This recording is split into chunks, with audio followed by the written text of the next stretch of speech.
के लिए किया जाएगा। एक आवेदन को एक विषय या एक विशेष मद तक सीमित रखना चाहिए।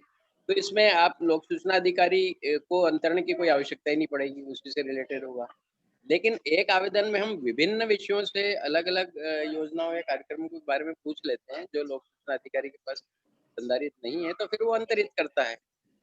और अंतरण में एक बात बिल्कुल स्पष्ट है कि जिस लोक सूचना अधिकारी को आरटीआई लगाई गई है और जिसने अंतरित किया है, दोनों लोक सूचना अधिकारी का ने अगर आवेदन का ठीक से निराकरण नहीं किया है, तो दोनों का अपीलीय अधिकारी अगर एक है, तो आप एक अपील दोनों के विरुद्ध पेश कर सकते हैं। दोनों लोक सूचना अधिकारी को प्रतिवेदी बना बना सकते हैं एक आवेदन में, अगर दोनों का एक अपीलीय अधिकारी है तो। अगर अगर अलग-अलग अपीलीय अधिकारी हैं, तो निश्चित रूप से अलग अपील करनी पड़ेगी, क्योंकि जिसको पहले आवेदन दिया गया, वो अपीलीय अधिकारी जिसको अंतरित किया गया, उस लोक सूचना अधिकारी के विरुद्ध अपील सुनने की अधिकारिता नहीं रखता है, वो उसके क्षेत्राधिकार से बाहर है, इसलिए कार्रवाई नहीं होगी। तो जहाँ भी अंतरित किया, उनको भी अलग से अपील करनी होगी। ये मेरा निवेदन है। और हाँ, एक बात और कि लेकिन इन इन सब मामलों में द्वितीय अपील सिर्फ़ एक की जा सकती है, सभी संबंधित लोक सूचना अधिकारियों को प्रतिवादी बनाते हुए, उनके खिलाफ एक अपील की जा सकती है। जी। आगे बढ़ें शिवानंद जी? जी। हाँ, जी, जी, जी। बिल्कुल सही पॉइंट आपने कहा है और लोग एक ही मद की जानकारी माँगते हैं, लेकिन बिंदु में एक बात और आ जा रही है, ये आपने हाई कोर्ट का जो अ अ, निर्णय की बात आपने कही है, कहीं से आवाज़ आ रही है लोग अ, तो इसमें जैसे वॉल्यूमनेस चलिए अभी थोड़ा-सा डिस्कशन इस पर भी हो जाए, गांधी सर भी हैं।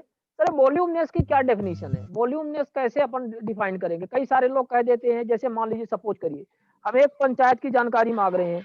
हमने सिर्फ़ ये कह दिया कि हमें 2015 से लेकर के 2020 के किसी एक मद विशेष के कार्यों की जानकारी चाहिए, हमने ये कह दिया। एक मद आ रहा है, लेकिन हमने 2015 से 20 तक बोल दिया। अभी जब हमने 2015 से 20 तक बोल दिया तो भाई एक पंचायत में कितने कागज़ात होते हैं? एक पंचायत की आबादी 2,500-3 हज़ार लोगों की होती है, 1,000 के आस-पास वोटर होते हैं या इस तरह से। तो उन्होंने कितने बृहद काम करवाए हैं इन 5 सालों के दौरान, कि वो सिर्फ़ इस बात पे कह देते हैं कि ये जानकारी बहुत बृहद है और नहीं दी जा सकती है। भाई वॉल्यूमनेस की डेफिनिशन क्या है? हाउ यू डिफाइन द वॉल्यूमनेस कैसे बृहद होती है? कितने पन्ने हैं वो? और कितना उनका रिसोर्स खत्म होगा? तो ये एक महत्वपूर्ण बिंदु है, अपन इसको कैसे करेंगे? मेरे ख्याल से वॉल्यूमलेस शब्द नहीं है, शब्द ये है would disproportionately divert the resources of public authority. 7(9) के तहत जो आप रेफर कर रहे हैं, जब आप वहां पे कानून में ये लिखा है would disproportionately divert the resource of public authority. Now disproportionately divert कैसे इंटरप्रेट किया जाए, इसका डेफिनेशन कोई नहीं है, बट मैं ऐसे साधारणतः इसको ऐसे इंटरप्रेट करता हूं कि सूचना अगर एक जगह मिले, सूचना एक जगह मिलना ये उनका काम है, उसके बाद अगर 1-2 घंटे के अंदर कोलेक्ट करने को टाइम लगे तो वो उसको मैं वॉल्यूमलेस नहीं गिनूंगा, अगर 2-3 दिन लगे तो वॉल्यूमलेस गिनूंगा। बट प्रश्न वॉल्यूमलेस का नहीं है, शब्द है डिस्प्रोपोर्शनली डाइवर्ट द रिसोर्सेज। वो डिस्प्रोपोर्शनली डाइवर्ट द रिसोर्सेज मैं ऐसे कहता हूं कि भाई एक और उसके बीच का एक ग्रे एरिया है कि अभी आप कहेंगे 1 दिन लगेगा तो क्या करना, अब ये ग्रे एरिया है जो विवेक पे सोचना पड़ेगा, मगर 2 घंटे में अगर कोलेक्ट हो सकता है तो मेरे हिसाब से करना चाहिए, और अगर 1 दिन के ऊपर लगता है तो नहीं करना चाहिए, और ये कहना चाहिए मगर अल्टरनेट फॉर्म में वो ऑफर करना चाहिए, या तो आपको पूरी फाइल का मैं सब कॉपीज दे दूं या फाइल का इंस्पेक्शन कर लीजिए, मना नहीं कर सकते 7(9) के तहत। तो सुरेश जी नहीं सर, मैं उसको समझाता हूँ, शिवानंद जी इस बात का जवाब मैं देता हूँ। मान लीजिए कि आप मेरे पास एक आरटीआई लगाते हैं कि 2005 से जब से आरटीआई एक्ट आया है तब से सूचना आयुक्त ने क्या क्या निर्णय दिए हैं, सभी निर्णयों की प्रति चाहिए, ठीक है।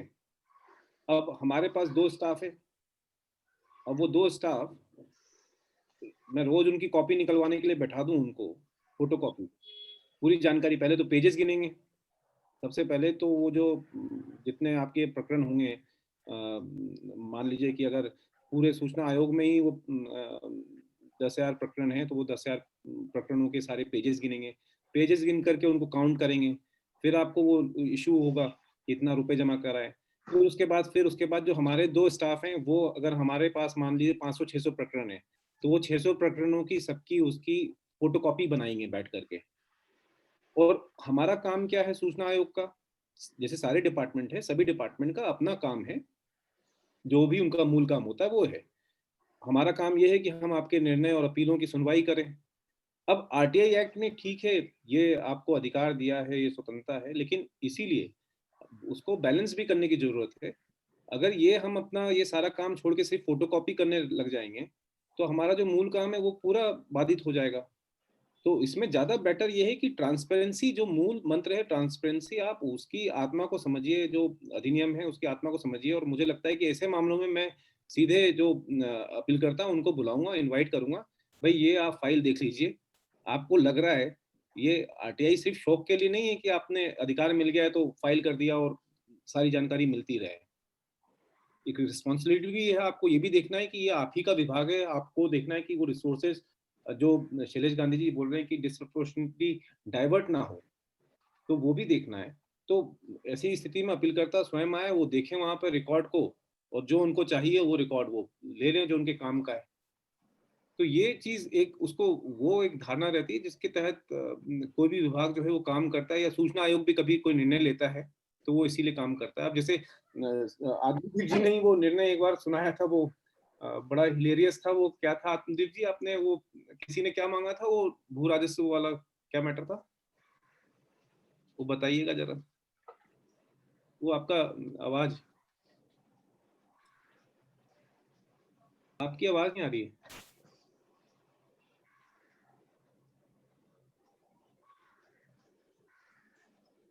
अनम्यूट कीजिए। हाँ, आरटीआई एक्ट की जो हमारी दृष्टि में सबसे अच्छी किताब लिखी है डॉक्टर राधेश्याम द्विवेदी ने, वो शिवपुरी के हैं। उन्हीं के शहर के एक बंदे ने आरटी लगाई थी कि देश आजाद हुआ तब से लेकर अब तक 2018 तक मध्य प्रदेश में किए गए समस्त भू अर्जन की जानकारी।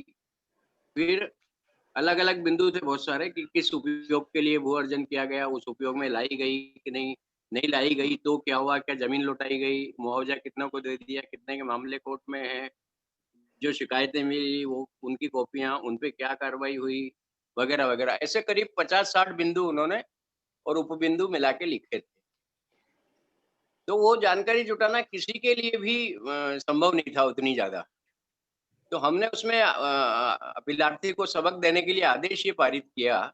उसकी अपील खारिज नहीं की, खारिज की जा सकती थी लेकिन हमने नहीं की, और उसको मैसेज देने के लिए आदेश दिया कि अपीलार्थी सभी जिलों के अभिलेखागारों में जाए और ये पूरा रिकॉर्ड का अवलोकन करे, निर्धारित शुल्क जमा करा के, और उसमें चिन्हित करे कि उनको क्या क्या दस्तावेज चाहिए, वो दस्तावेज इनको प्रदान किए जाए।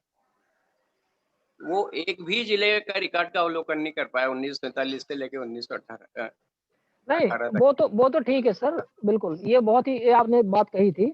लेकिन हम ये कहते हैं कि एक पंचायत में कितने जनता के कार्य होते हैं। वित्त आयोग होता है, पंच परमेश्वर मद होता है, विधायक सांसद निधि के माध्यम से कुछ पैसे आते हैं, और मनरेगा के कार्य रहते हैं। यही एक पंचायत के अंतर्गत कार्य होते हैं। और वो कार्य एक आपका बॉक्स है, ये इस तरह से पेटी क्या कहते हैं वो बुक केस रहता है, उस बुक केस में सारी चीजें मतलब संधारित रहती हैं।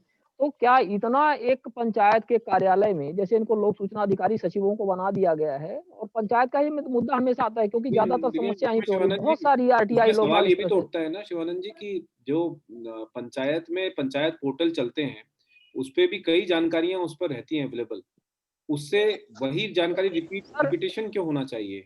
जो जानकारी धारा 4 के तहत इसीलिए तो दिया गया जाता है, धारा 4 के तहत वो जानकारी पोर्टल पे अपलोड की जाती है, उसके बाद फिर उसमें आरटीआई लगाएं तो कुछ सर ठीक है, रीजन होना चाहिए। मेरा हाँ ये नहीं, इसमें अपन एग्री है, लेकिन हाँ बिल्कुल सही है सर आपका कहना, लेकिन एएस नहीं रहता है। ग्राम सभा के प्रस्ताव जो पारित होते हैं, ग्राम सभा के प्रस्तावकों की उसमें कोई नकल नहीं लगाते हैं, की जबकि जानकारी अपलोड उसमें करना चाहिए। एक मुझे अभी बीच में हमारे इंटर्न आए, उन्होंने पूरा वो देखा था, वो बता रहे थे कि किसी इसमें एएस और टीएस की जानकारी भी रहती है उसमें।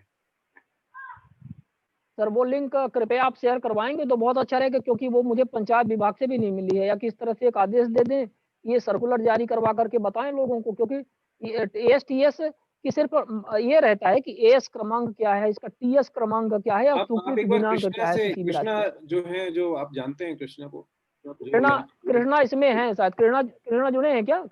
ये कृष्णा इसमें शायद नहीं कृष्णा जुड़े, जुड़े हैं क्या?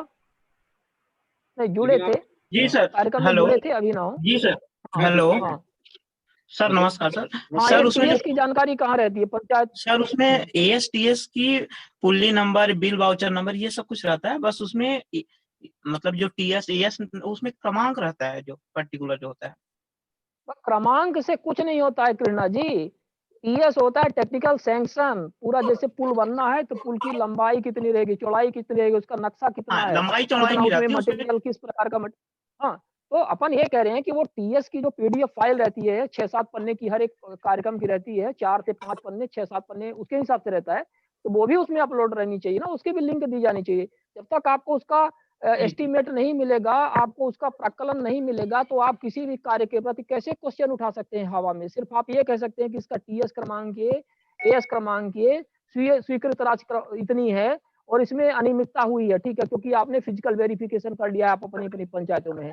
लेकिन आप इस पे कैसे कह सकते हैं, पूरे ऑथेंटिकेशन के साथ में कैसे कह सकते हैं कि यहाँ पर ये डायमीटर इसका पुल का इतना था, इसकी लेंथ इतनी होनी चाहिए, तो इसमें इतना मटेरियल लगाया गया है, लेकिन नहीं लगाया। तो ये चीजें भी पब्लिक होनी चाहिए। कंस्ट्रक्शन और के इनका जैसे स्पेसिफिकेशन होते हैं क्या कृष्णन जी? कंस्ट्रक्शन के स्पेसिफिकेशन रहते हैं क्या उसमें? नहीं सर, स्पेसिफिकेशन नहीं रहते सर। जी सर। और सर इसमें एक चीज और भी आपके ध्यानाकर्षण में लाऊंगा कि मध्य प्रदेश के परिप्रेक्ष्य में जो इसका एई होता है, सब इंजीनियर, सॉरी सहायक यंत्री जो होता है, असिस्टेंट इंजीनियर, और जो एई होते हैं, सॉरी जेई होते हैं, जूनियर इंजीनियर, इनका कौन इसमें उसका इवैल्यूएशन किया हुआ है, क्या उसमें इनके आप ऐसा नाम है, करिए, ये सब कुछ देखिए नहीं ऐसा रहता, है उसमें कि कोई डिटेल आप नहीं रहता।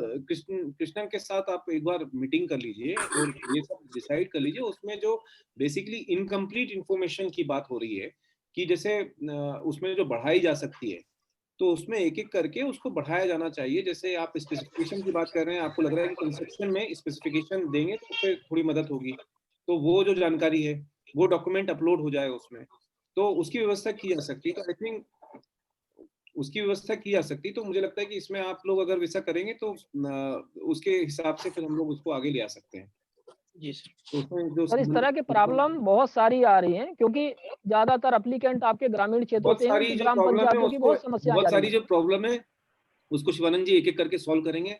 एक से शुरुआत करिए, मंडे को मेरे को लेटर भेजिए, इसमें एक लेटर बना करके कि इसमें जो टीएस का हो या एएस का हो, उसको आप स्टडी कर लीजिए, उसमें क्या क्या जानकारी है, क्या जानकारी नहीं है, और उसमें से एक आप उसमें से निकालिए और उसका एक धारा 18 के तहत उसमें कहिए कि ये सेक्शन 4 के तहत जो ये जानकारी अपलोड की जा रही है वो उसमें ये जानकारी इंक्लूड होनी चाहिए। और रीवा में नहीं है ये, पूरे रीवा पूरे संभाग में नहीं है। रीवा संभाग के साथ पॉइंट नंबर 1 रीवा संभाग रखिए, पॉइंट नंबर 2 मध्य प्रदेश का पूरा रखिए, तो उसको फिर राज्य स्तर पर लागू किया जा सकता है। और उसके बाद जो आपके जो बाकी जो राहुल सिंह जी, हाँ एक शंकर सिंह सर, राजस्थान में, राजस्थान में जल सूचना आपका वीडियो नहीं आ रहा है, आपका वीडियो नहीं आ रहा है, आपका वीडियो नहीं आ रहा है। अच्छा, वीडियो कोई बात नहीं, बताइए। राजस्थान में जन सूचना पोर्टल, हाँ वो देखा है हमने, वो इनफैक्ट शैलेश गांधी जी ने भी हमें दिखाया था और हम लोग उसको देख चुके हैं। मध्य प्रदेश में वो नहीं है। तो वो एक उदाहरण दे सकते हैं कि वहां पे सरकार से थोड़ा लॉबिंग करके बात करके कि ये धारा 4 वाला लफड़ा ये इस पोर्टल में इतना अच्छे तरीके से इतने विभागों का दे सकते हैं, हर विभाग अपनी सूचना और लोग ई मित्र के माध्यम से या अपना खुद के उसमें मोबाइल से भी आप देख सकते हैं। वो बहुत ही अच्छा वो है। मुझे लगता है कि इसमें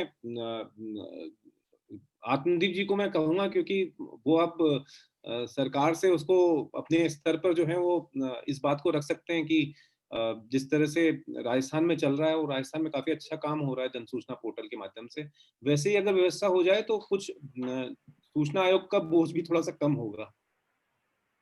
बिल्कुल सर कहना चाहूंगा, नरेश शर्मा, ये जो जन सूचना पोर्टल है, मैं राजस्थान से ही हूँ, मैंने देखा है बहुत अच्छा पोर्टल है, बहुत सारी जानकारी आपको वहीं मिल जाएगी, आरटीआई लगाने की आवश्यकता नहीं पड़ेगी।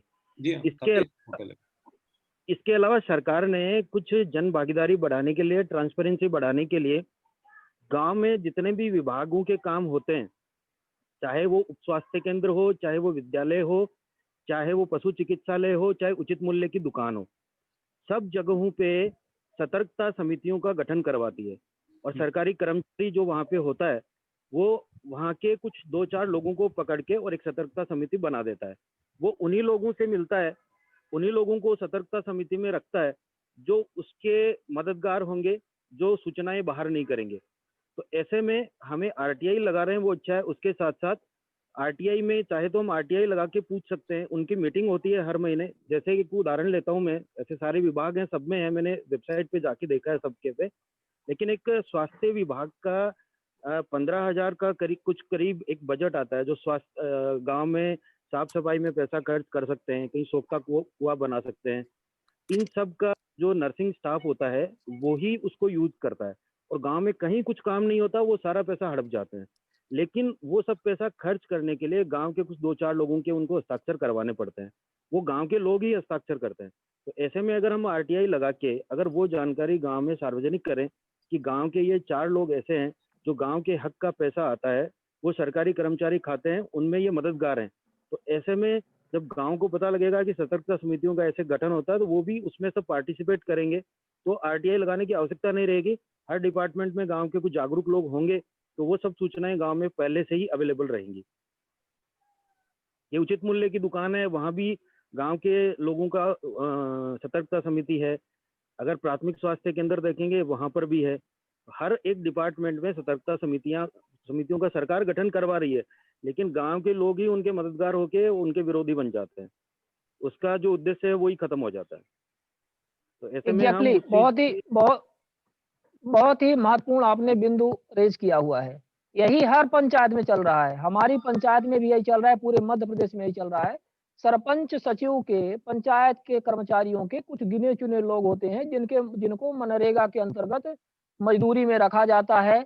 उनका फर्जी मास्टर रोल तैयार किया जाता है, वो काम करने नहीं आते हैं, उनके एटीएम कार्ड आजकल रहते हैं, सब उनके जेब में रहते हैं, पैसा आता है वो हड़प ले रहे हैं। और जब भी जैसे सोशल ऑडिट की बात हो रही है, सोशल ऑडिट टीम की जब कभी टीम आती है, सोशल ऑडिट होता है, उन्हीं सरपंच वगैरह के फेवर के लोग 10 खड़े हो गए, उन्होंने कह दिया हो गया, सोशल ऑडिट हो गई। तो इसीलिए सोशल ऑडिट के भी ऑडिट की बातें चल रही है, ये बहुत इंपॉर्टेंट है। और सोशल ऑडिट, हर पंचायत का सोशल ऑडिट होता है, हम सबको पता है, मनरेगा में दिया हुआ है। लेकिन इनका किसी का भी रिपोर्ट हमें नेट पे नहीं, न मनरेगा की वेबसाइट में देखने को मिल रहा है, न मध्य प्रदेश की पंचायत विभाग की कोई साइट है जहाँ पे हमें ये देखने को मिले। तो ये भी एक चिंता का विषय है। वो सोशल ऑडिट की रिपोर्ट भी पब्लिक होनी चाहिए। इनफैक्ट सर ने जैसे मार्गदर्शन दिया है, हम तो उसमें भी धारा 18 के तहत शिकायत करने वाले हैं, और ये पब्लिक होनी चाहिए। हर व्यक्ति को हर पंचायत की जो सोशल ऑडिट की रिपोर्ट है वो हमें मिल जाए तो हम उसका ऑडिट करवा लें, हम उसकी शिकायत करें। तो ये बहुत ही जरूरी है। ये आप जो नरेश जी आप बता रहे हैं, और आपने वहाँ के जो एक राजस्थान की एक ऐसी स्थिति की आपने जानकारी दे दी है कि मतलब जो बहुत ज्यादा इस तरह से इसको एडवर्टाइज तो किया जा रहा है इनके जन सूचना पोर्टल का। एक हमारे पीछे शायद यहाँ पे होंगे नारेंद्र जी, एक थे पिछली बार जुड़े हुए थे, वो भी यहाँ की समस्या बता रहे थे कि यहाँ पे काफी समस्या हो रही थी, और अब जैसा कुछ बताया जा रहा है वैसे है नहीं। इसमें जो जिस तरीके से केवल कागजों में सोशल ऑडिट चल रही है उसके बारे में मैंने ही बताया था पिछली बार आपको। हो रही है, लेकिन वो सब कागजों में हो रही है, कहीं पे ग्राम सभा का आयोजन नहीं होता है, केवल वो कुछ हस्ताक्षर होते हैं, वो कर देते हैं और वहीं पे सब खत्म हो जाता है। उसमें मैंने वो भी मेंशन किया था कि SC/ST के लोगों के लिए जो भूमि समतलीकरण, लैंड लेवलिंग का कार्य होता है, और उसमें भी कुछ होता नहीं है, केवल उसको पैसा जाना होता है। जो नरेगा मजदूर होते हैं उनके 8-10 गिने चुने, उनको 1.5-2 लाख रुपए वो डिस्ट्रीब्यूट कर देते हैं। उनमें सरपंच के भाई, सरपंच की भाभी, सरपंच के पिताजी, सब उनके सब भी नाम होते हैं। तो ऐसे में वो पैसा सीधा खा जाते हैं, और पूरे राजस्थान में ये धड़ल्ले से चल रहा है। अब तो इसमें जहां तक हमारा ख्याल है, इसमें शंकर सिंह सर भी हैं, इसमें मार्गदर्शन करेंगे। एक अभियान सर चलाया जाए जिसमें सोशल ऑडिट को एक एक्ट की तरह बनाया जाए। सरकार से मांग की जाए कि सोशल ऑडिट भी एक RTI एक्ट की तरह आ जाए तो शायद ज्यादा बेहतर रहेगा। क्या कहना है सर इसमें आपका? शंकर सिंह सर सही सुन पा है, रहे? सही है। सर ये सही है अभियान सर ये। कैसे चलेगा कि हाँ, कैसे किया जाए इसको थोड़ा सा इसमें मार्गदर्शन दें? पहले तो जहां जिन राज्यों में सोशल ऑडिट का ढांचा बैठा रखा है उनका उदाहरण देना चाहिए सरकारों को, और एक कोई कमेटी इन सरकारों के साथ मिलके भी बात कर सकती है कि हमारे यहाँ इन विभागों में सोशल ऑडिट का ढांचा ऐसा बनाया है। अब राजस्थान में है, लेकिन प्रॉब्लम क्या है कि राजस्थान में वो नहीं है जो जैसे आंध्रा में सौम्या से आपकी बात हुई होगी कि वहां अलग है, वो विभाग ही मान लो अगर वही सोशल ऑडिट का हिस्सा ले लेंगे तो तब तो कुछ नहीं होने वाला। तो सोशल ऑडिट का स्वतंत्र होना चाहिए, जो उनकी सैलरी वगैरह उनका पूरा से बाहर वो सब स्वतंत्र हो तो चलेगा। तो जिन राज्यों में ऐसा है उनके उदाहरण को हमें उनके पूरा वो डॉक्यूमेंट्स को शेयर करना चाहिए सरकारों के साथ कि ऐसा एक किया जाए तो अच्छा रहेगा। हम भी अब प्रयास तो कर रहे हैं राजस्थान में, लेकिन अभी भी राजस्थान में मतलब सब कुछ होने के बाद भी सोशल ऑडिट ढंग से नहीं है, और जबकि यहाँ से सीख के दूसरे राज्यों में गया है। सर अब राजस्थान की स्थिति अब ये है कि वहाँ पे 10,000 सरपंच आप लोगों के विरोध में खड़े हो जाते हैं, धरने पे पड़ जाते हैं। अब इससे बढ़ के दुर्दशा क्या हो सकती है कि जिस स्टेट से ये इसका शुरुआत हुई, आरटीआई एक्ट आया एक तरह से, जहाँ से मोटिवेशन हुआ तमाम, लेकिन वहाँ पे स्थिति है कि वहाँ पे ही सही तरीके से लागू नहीं हो पा रहा है। हाँ, क्योंकि सरकार सर दबाव इसके लिए में कहीं ना कहीं जी सर सरकार दबाव में आती है उनके, और सरपंच उनका वोट बैंक है पार्टियों के, तो उन वोट बैंकों के दबाव में सरकार आ जाती है तो वो फिर कुछ करती नहीं है। तो इसका मतलब क्या सर ये समझा जाए कि पब्लिक पार्टिसिपेशन नहीं बढ़ पा रहा है? इसका मतलब जनता का दबाव नहीं है, सिर्फ सरपंचों का जनता का दबाव है। दबाव नहीं है, वो बात सही है, क्योंकि जनता का दबाव बनेगा तो ये चीजें तो सरकार को करनी पड़ेगी। जन दबाव में तो सब ठीक हो सकता है, लेकिन वो आपको क्या लग रहा है शिवानंद जी, जनता के आजकल क्या करप्शन के मुद्दे पर वोट देती है?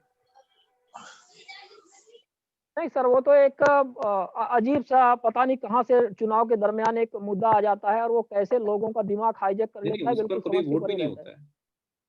है। सर मैं इस पे एक उदाहरण देना चाहूंगा। अभी हमारे यहाँ पे पिछले 5 वर्षों में सरपंच जो रहे हैं, उन्होंने 25 लाख रुपए सफाई के नाम पे खर्च किए, जिसमें उसके भाई ने सफाई की, उसको 15,000 का बिल दे दिया, 15,000 का। मैंने केसबुक निकलवाई थी पूरी, तो उसमें वो सब डिटेल्स थी।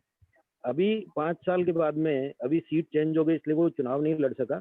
अभी उसने पंचायत समिति सदस्य का चुनाव लड़ा। तो उस चुनाव लड़ने के दौरान मैंने उस केस बुक की बहुत सारी कॉपियां निकलवा के हर एक गाँव पहुंचाई कि आप इसको वोट देने से पहले आप कृपया इसको देख लें, ये कैसे कैसे काम करने वाले लोग हैं। नरेगा में इन्होंने कितना करप्शन किया है, शौचालय ये सफाई के नाम पे इन्होंने कितना करप्शन किया, वो सब डिटेल्स हमने अवेलेबल कराई। उसका नतीजा ये हुआ, हालांकि वो इलेक्शन हार गया, लेकिन जनता ने केवल उसको खूब वोट दिए हैं, केवल वो 150 वोटों से हारा है। तो करप्शन के नाम पे जनता वोट करती तो उसकी हम ये सोच रहे थे कि हम इतनी सारी मेहनत करेंगे तो उसकी जब आएगी, लेकिन जमानत जब तो ना दूर, अगर हम थोड़े से ढीले पड़ जाते तो वो जीत के दोबारा ये कहीं ना कहीं सत्ता में होता। मुझे तो लगता है उसमें नरेश शर्मा जी, मुझे लगता है कि उसमें और शंकर जी साथ में मतलब सिर्फ करप्शन और एक तरफा अगर कार्रवाई हो तो उसका फर्क नहीं पड़ेगा, जब तक आप यूथ पार्टिसिपेशन ना हो और कोई ऐसा व्यक्ति जो कि मतलब इन्हें जो कि रास्ता दिखाए और वो एक आधार प्रस्तुत करे कि भाई ये देखिए सरपंच बन करके काम करके दिखाए कि ऐसे भी काम हो सकता है और ये इस तरह से हम लोग परिवर्तन ला सकते हैं, तब तक वो व्यवस्था बदलेगी नहीं। क्योंकि क्या है कि एक बहुत ही सिनिकल अप्रोच हो गया है लोगों का भी, जनता का भी, इतने सालों से एक व्यवस्था को देखते हुए, एक करप्शन को देखते हुए उनको लगता है कि ये व्यवस्था ऐसी चलती है, इतना पैसा तो देना ही पड़ता है। हर आदमी ये मान के चलता है, मतदाता भी ये मान के चलता है, गांव में लोगों की ऐसी मनस्थिति बन गई है। तो जब तक कोई व्यक्ति एक बिल्कुल वैसा व्यक्ति आकर के परिवर्तन ला करके खुद स्वयं राह दिखा करके जब तक अपनी वो बात नहीं रखेगा, वो प्रूफ नहीं करेगा, तब तक व्यवस्था का बदलना मुश्किल है।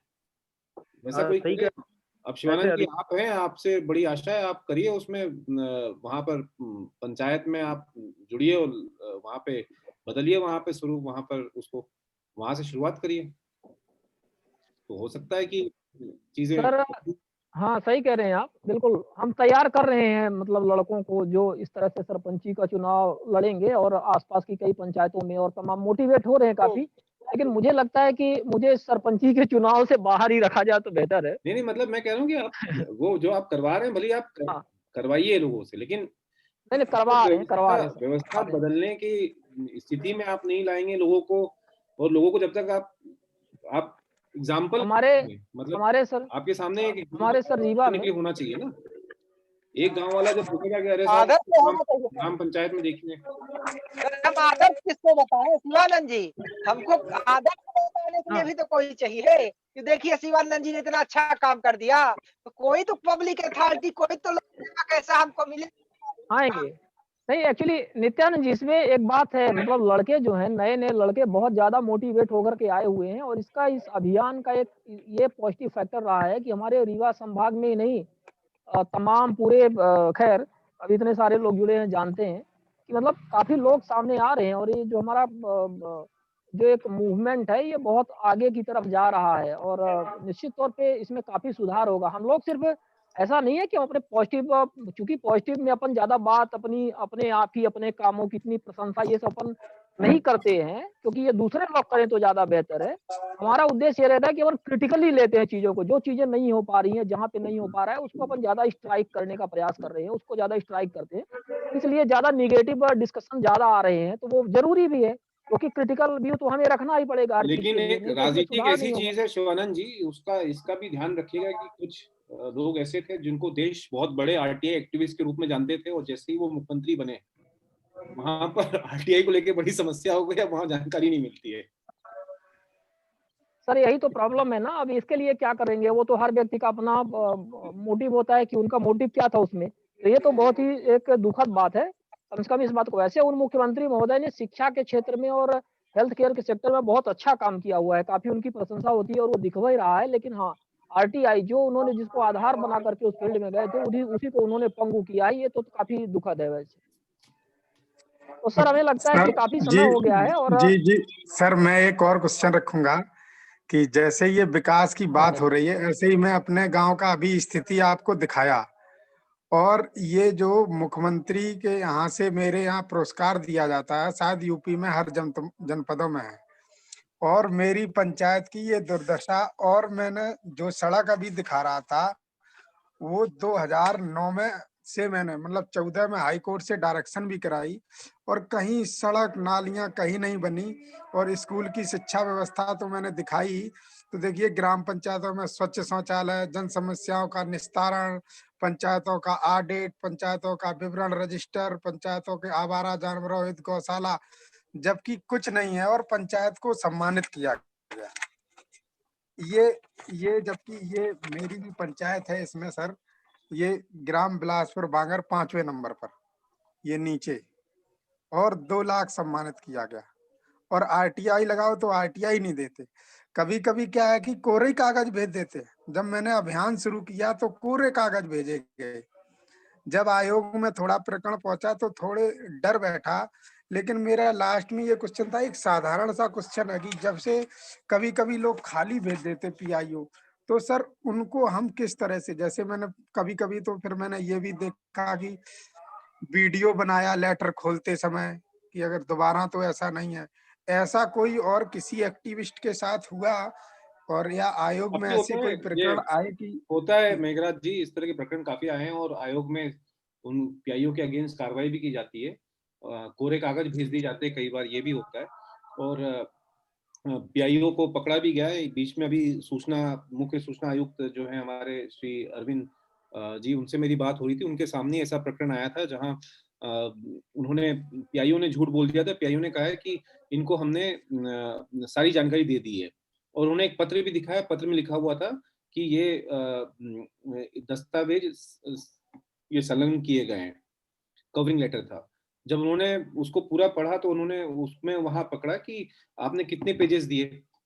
अब पेजेस दिए तो वो जानकारी फिर वो कुछ वो बता नहीं पाए। उसके बाद फिर उनसे पूछा गया कि कितने पेजेस की जानकारी होगी ये। तो फिर उन्होंने थोड़ा सा समय लिया, फिर कैलकुलेट किया। उन्होंने बताया कि ये 25 पन्नों की जानकारी होगी। फिर उन्होंने बोला कि देखिए आपने जो कवरिंग लेटर दिया, कवरिंग लेटर में आपने दस्तावेज लिखा हुआ है कि दस्तावेज आपको ये एक पेपर भेजा गया है, ये प्लूरल में नहीं है, इसका मतलब है कि आपने इनको गलत जानकारी दी है, आपने 25 पन्नों की जानकारी नहीं दी है, नहीं तो उसमें लिखा रहता 25 पन्ने आपने दिए। तो उससे इस तरह से पकड़े भी जाते हैं लोग, तो ये रहता है ये प्रॉब्लम। मैंने एक बार पकड़ाया था सर, एक्चुअली जो रसीद लगी होती है ना ऊपर, अब एक बार क्या हुआ आयोग में, वो कम से कम 500 ग्राम की सूचना लिए हुए पीआईओ, और लेकिन उसने जो लेटर भेजा वो किसका, केवल उसका 20 ग्राम का वेट। अब वो कह रहा सर मैंने बस ये इसी पॉइंट पे आप पकड़ सकते हैं। सर ने जो बात कही हुई है, तो सर की बात सुनने के बाद जो दूसरे पीआईओ होंगे, जब ये लाइव प्रसारण जाएगा तो वो तो सचेत हो जाएंगे, तो इस बात पे तो हम पकड़ नहीं पाएंगे। आपने जो पॉइंट कहा है कि ये ग्राम वाला, ये इंपॉर्टेंट है कि भाई 100 पन्ने भेजा है तो उसका कुछ वजन होगा, तो उसमें रिसिप्ट में जरूर लिखा रहता है। ये पॉइंट ज्यादा इंपॉर्टेंट है हमारे ख्याल से। सर फिर उसका वो भी है, वो भी है। और सर जी उसमें भी शिवानंद जी, उसमें भी वो जो लोग होशियार होते हैं वो कोरे पन्ने भेज देते हैं, अब ग्राम भी बना लेते हैं। हाँ ये भी है सर। बिल्कुल। यहाँ क्या है सर, इसके लिए तो फिर डाल में पात वाली कहानी है सर। इसके लिए फिर एक तरीका ये है कि अपन जब पोस्टमैन डिलीवरी करने आए तो उसी समय खोल करके उसका देखा जाए और वीडियो रिकॉर्डिंग बनाया था जी। वो तो क्या है कि चोर पुलिस वाला खेल चलता रहेगा कि चोर एक्सपर्ट है तो फिर पुलिस उसका कुछ तरीका ढूंढेगी, नहीं तो वो फिर पुलिस आगे निकल गई तो चोर अपना ढूंढेगा। शिवानंद जी वो तरीका ढूंढ लिए होंगे कि सर ने जैसे कहा कि पेजेज में फंस गए हैं, कितने पेज की जानकारी नहीं है, तो दोबारा पेज भी डाल देंगे वो। ताकि वही बात है। खैर एनीवे ये सब चलता रहेगा, पर ये ज्यादा कलाकारी काम नहीं आती है, वो कहीं ना कहीं निपट ही जाते हैं। फिर दूसरी हम आरटीआई लगाएंगे फिर कहीं, वो तो खैर ठीक है, वो तो बता देती है, उनकी बात करने का सलीका बता देता वहाँ आयोग में कब से। हाँ बिल्कुल कॉन्फिडेंस उनका सर। हाँ काफी समय हो गया, मुझे लगता है हम लोग 2 तक खींच लिए, 1:45 हो रहा है। और बहुत अच्छा लगा हमारे बीच में आज बहुत ही फ्रूटफुल और इम्पोर्टेंट डिस्कशन, सभी लोगों को सत नमन, इम्पोर्टेंट डिस्कशन हुआ है जी। हमारे बीच में शंकर सिंह सर भी अभी भी जुड़े हुए हैं। सर बहुत बहुत धन्यवाद आपका, आपने समय निकाला और जुड़े। और भविष्य में अपन निर्धारित करेंगे कि और भी इस तरह के कार्यक्रम, सोशल ऑडिट, जन सुनवाई और आप लोगों के जो अनुभव हैं वहाँ से, मजदूर किसान शक्ति संगठन से, उसको कैसे और ज्यादा शेयर किया जाए। हाँ बंजारा सर के यहाँ थोड़ा सा प्रॉब्लम हो गई थी, उन्होंने मुझे मैसेज किया था, उनके रिलेशन में किसी का आज कैजुअलिटी हो गई है और सैड कुछ ऐसा वो था, और वो उसमें वो उनको जाना था, तो उन्होंने बताया कोई बात नहीं सर जी। तो अगले कार्यक्रम में आएंगे, तो चलता रहेगा अपना कार्यक्रम। और माननीय राहुल सिंह सर हमारे मध्य प्रदेश के सूचना आयुक्त महोदय, जिनके अध्यक्षता में कार्यक्रम होते हैं, और बहुत ही अच्छा सर आपका मार्गदर्शन इसी तरह से मिलता रहे। बहुत बहुत धन्यवाद आपका। आत्मदीप सर, पूर्व राज्य सूचना आयुक्त, गांधी सर हमारे बीच में थे, भास्कर प्रभु सर नहीं जुड़ पाए, उन्होंने बताया था कि 3-4 हफ्ते शायद वो नहीं आ पाएंगे। और बाकी नित्यानंद जी हमारे सह संयोजक कार्यक्रम के, और बाकी हमारे शिवेंद्र जी और मेघराज जी, बहुत सारे हमारे शैलेंद्र प्रताप सिंह जी, जितेंद्र जी, जयनंदन जी, शाह मैडम हमारे बीच में आई। आप सभी को, जितने भी लोग हैं, और प्रबोध वाली जी जो ऑस्ट्रेलिया से जुड़ते हैं अपना समय, मामूली समय निकाल करके, बहुत बहुत आप सभी का धन्यवाद। और अगले कार्यक्रम में अपन फिर संडे को किसी नए टॉपिक के साथ मिलते हैं। तब तक के लिए धन्यवाद। ठीक है, सादर प्रणाम।